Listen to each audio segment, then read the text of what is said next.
Hello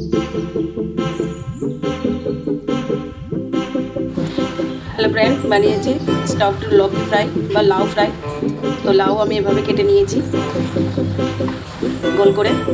এবার একটুখানি এগুলোকে ভাপিয়ে 70% মতো আমি ভাপিয়ে নিয়েছি। এবার আমি এগুলোকে জল থেকে বের করে নেবো।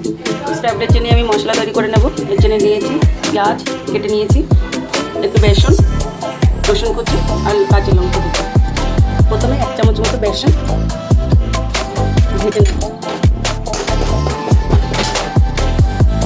কড়াইতে নিয়েছি সর্ষের তেল, এর মধ্যে এক এক করে সব কিছু আমি ছেড়ে দেবো। রসুন, লঙ্কা কুচি,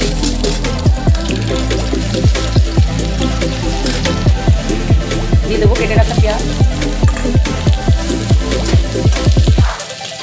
ভালো করে ভেজে নেব।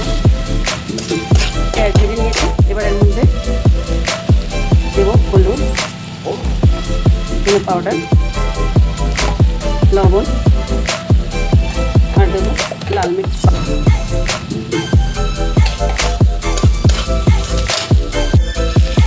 পেঁয়াজ ভাজা হয়ে গেছে, ভালো করে মশলা রেডি হয়ে গেছে। এবার আমি ভেজে রাখা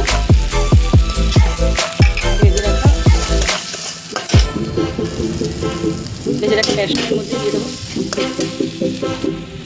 বাইন্ডিংয়ের জন্য। জল এভাবে শুকিয়ে নিতে হবে একদম। স্টাফিংয়ের জন্য মশলা নামিয়ে নিয়েছি। ভাপিয়ে রাখা লাউগুলো এভাবে শুকিয়ে নিয়েছি। এবার এর মধ্যে স্টাফিং করে নেব এভাবে।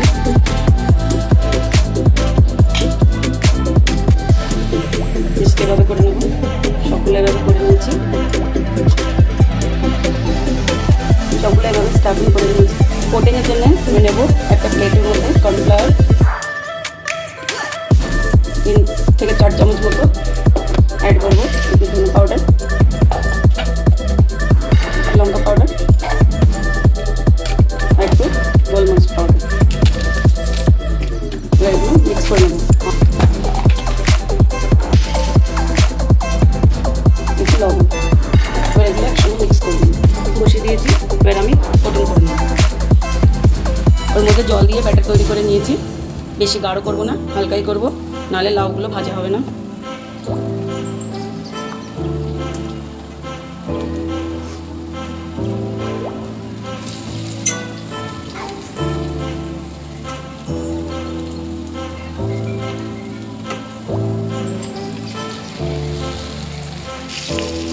এভাবে উল্টে পাল্টে ভেজে নিতে হবে। ভেজে নিয়েছি এভাবে। তো ফ্রেন্ডস, এভাবে স্টাফড লকি ফ্রাই খুবই ভালো লাগে। বাড়িতে বানিয়ে খেয়ে দেখবেন নতুন করে, খুবই মজার হয়।